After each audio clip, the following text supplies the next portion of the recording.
My dad abandoned us in our basement apartment to live with his new wife on a houseboat that didn't run. I got revenge.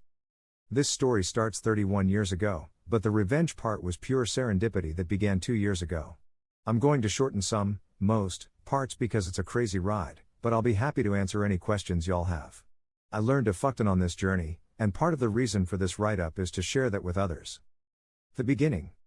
In 1990, when I was just out of middle school and my sister was still in elementary, my dad met his third wife at the only gas station in our town. They soon moved in together, and my dad abandoned us in our basement apartment to live on a shanty houseboat that didn't run, to live with her. He would show up every other week and give me $40 for groceries. Eventually, someone figured out the situation and called my mom. We went to live with her, which was, believe it or not, worse. My dad and his shanty wife got married in 1991. Not long after, she called me and told me my dad's brain tumor had returned, it hadn't, and that he couldn't handle the stress of being around us. That the only people he could bear to be around was her, and her son, Shorty, who was my age. When I called my dad to ask if this was true, he said it wasn't, and he just couldn't believe that she would say that to begin with. That was one of our last conversations until 2 years ago. The middle. There's not much in this part. I worked my way through college, living in my car from time to time. My dad and I were no contact, but I heard from family that he bought a house and put his son through some vocational classes. When my grandmother died, Shorty and shanty wife showed up in a truck and took all the furniture and anything else that wasn't tied down or already gone. Eventually, I went no contact with my dad's side of the family. I struggled for years, decades really, but I made it. And I have a great job and a good family now. The best revenge is living well, right? The pre-end warm-up. 2 years ago, October 2019, I got a call from my dad's brother, Alan. He told me my dad was in a nursing home in another state, great, and I needed to go see him because he needed my help, WTF? Shorty had ghosted him, ah. The nursing home, coincidentally, was about 20 minutes from my house. And I saw an opportunity and I went. The reunion was underwhelming.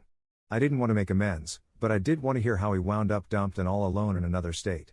And it was a really good story. Shanty wife got lung cancer and put my dad in a nursing home before she died in 2017. She suffered, and I was happy to hear it but sad it wasn't as cancer. Shorty became his power of attorney, POA, when she died, and had been visiting my dad, living in my dad's house with his 2 children, and taking care of my dad's affairs since his mom died. But now he was MIA, and my dad was worried about him. He asked me to drive the hour and a half to his house to check on everything. That's all he wanted. He never even asked me how I had been. I agreed to go, I think out of morbid curiosity.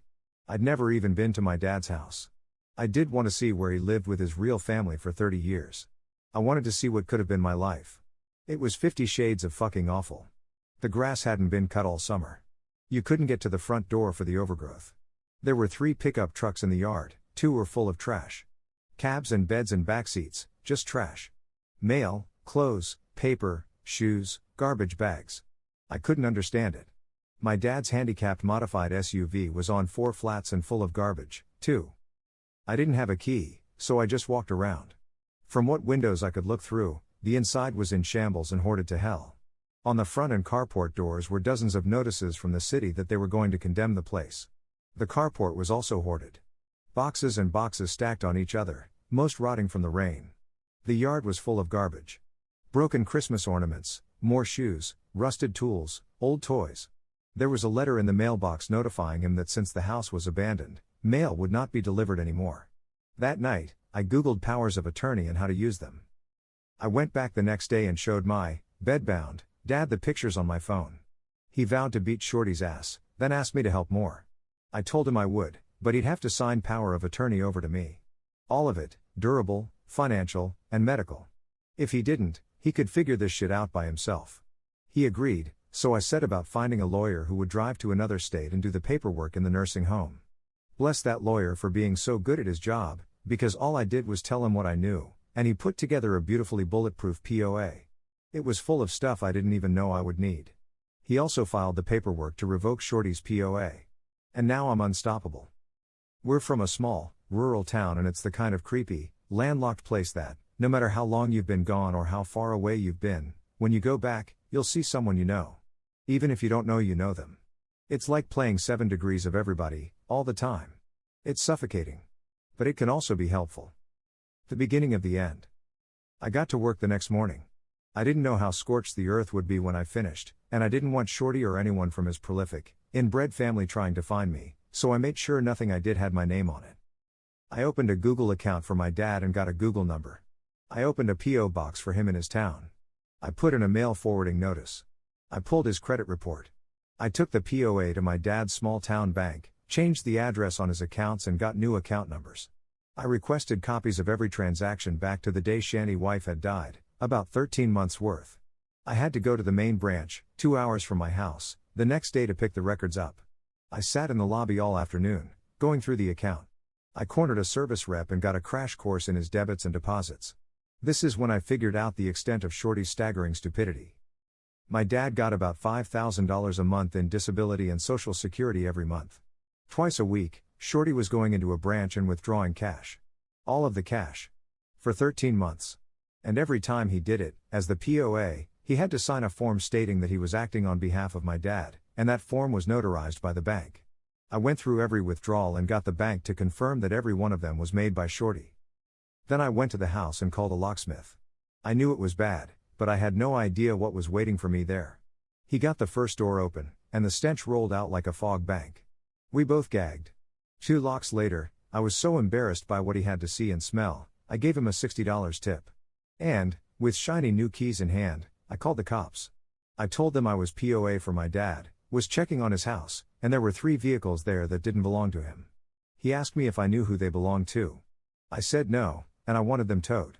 He told me to call a tow company and he would meet them there. They showed up with 2 wreckers. The tow truck guy got out and asked me for a signature. I only signed my first name.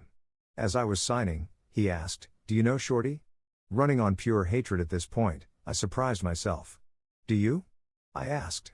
He said he did, and that he's an asshole. I responded, "He might be. Hey, can you do me a favor? If you see him, will you tell him MNWNM is coming for him?" His bravado evaporated. He knows a crazy bitch when he sees one. They towed the trucks. When everyone was gone, I opened the door in the carport to peek in. The sun was going down and it was dark in the house.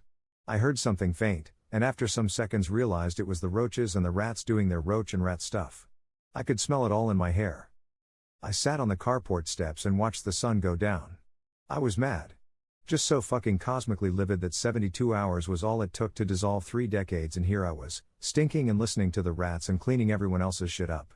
Taking time away from my family, and for what? I had a coming to Jesus with myself. I could either bow out now, or double down. And the thing is, I'm tenacious. To a goddamn fault. I had to be to survive, and this was a bone I couldn't put down. The thought of Shorty's life being upended, his only source of income, probably, disappearing literally overnight, and my dad having to hear, second-hand from me, that he's broke and alone, made me absolutely giddy. I desperately wanted them both to lose what they had left. So, I decided I was going to triple dog down. That night, I googled restraining orders. And it was surprisingly easy to get one. I went to the courthouse in my hometown, went to the clerk's office, and told her I needed a restraining order. I filled the form in at a rickety little table while I was there. I wasn't prepared to see a judge that day, but she took the form and said, "Okay, I'll see if the judge is still here." That kind of scared me. She took me to his chambers, and as I was waiting, I looked around and saw he had certificates of appreciation hanging up from various veterans groups. Then I wiped my palms and thought, fish in a fucking barrel. He asked about my dad's stint in the Marines, and about the DoD office logo on my sweater. I'm a contractor. He read my form and granted the temporary order. I would have to go back for the permanent one, where Shorty would be able to argue against it. Then I went home and googled biohazard companies and elder abuse statutes in my state. I hired a biohazard company to shovel all shit out of the house for $7,000. I would have paid double. They found my dad's mummified dog under some pizza boxes in the master bedroom. They sent me pictures and salvaged some papers. Shorty was served during this time, and a hearing was set. I got to work collecting and documenting shit. I made pictures and spreadsheets and timelines with cross-references because fuck it, now they had my full attention. The paid versions of Truthfinder and Trello seriously got me through all this. In my spare time, I went to the nursing home and gave my dad 8x10 copies of the pictures of his dead dog. From every angle. Before court, I went to the police station nearby and told them I wanted to report an elder abuse crime.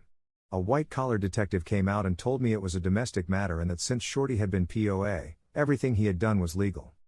And this was the day I got to teach a small-town detective about the fiduciary responsibilities of a POA.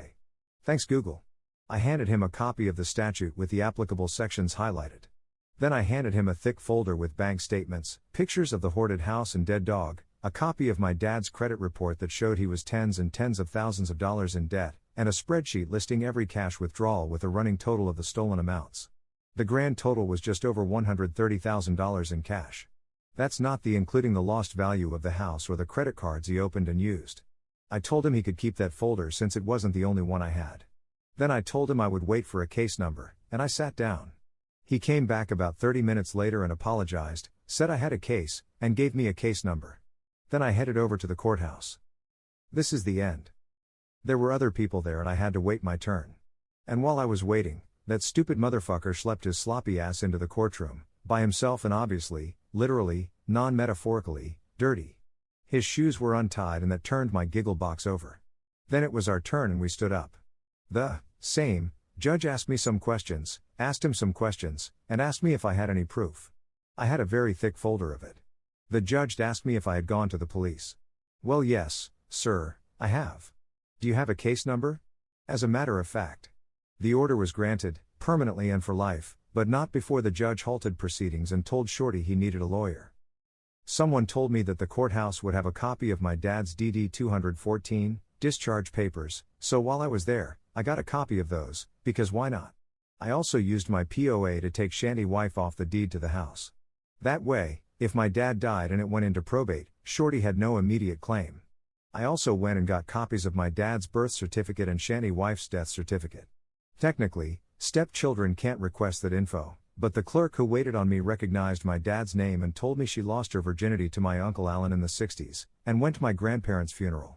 So I got all the forms I wanted. Shanty wife left my dad $50,000 in life insurance.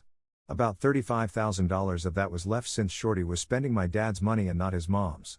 So I opened an Ally account and transferred every penny over. Then I set up recurring transfers for the monthly deposits.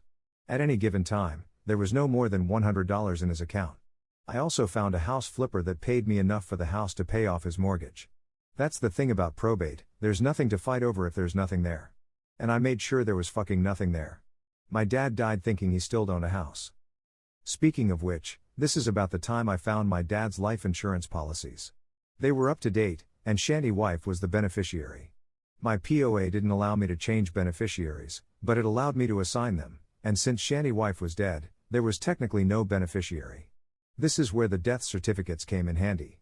I assigned my sister and me as beneficiaries. Irrevocable, too, which means that the only way to change that is for my dad and me and my sister to agree to it. I kept my dad in the dark about all this.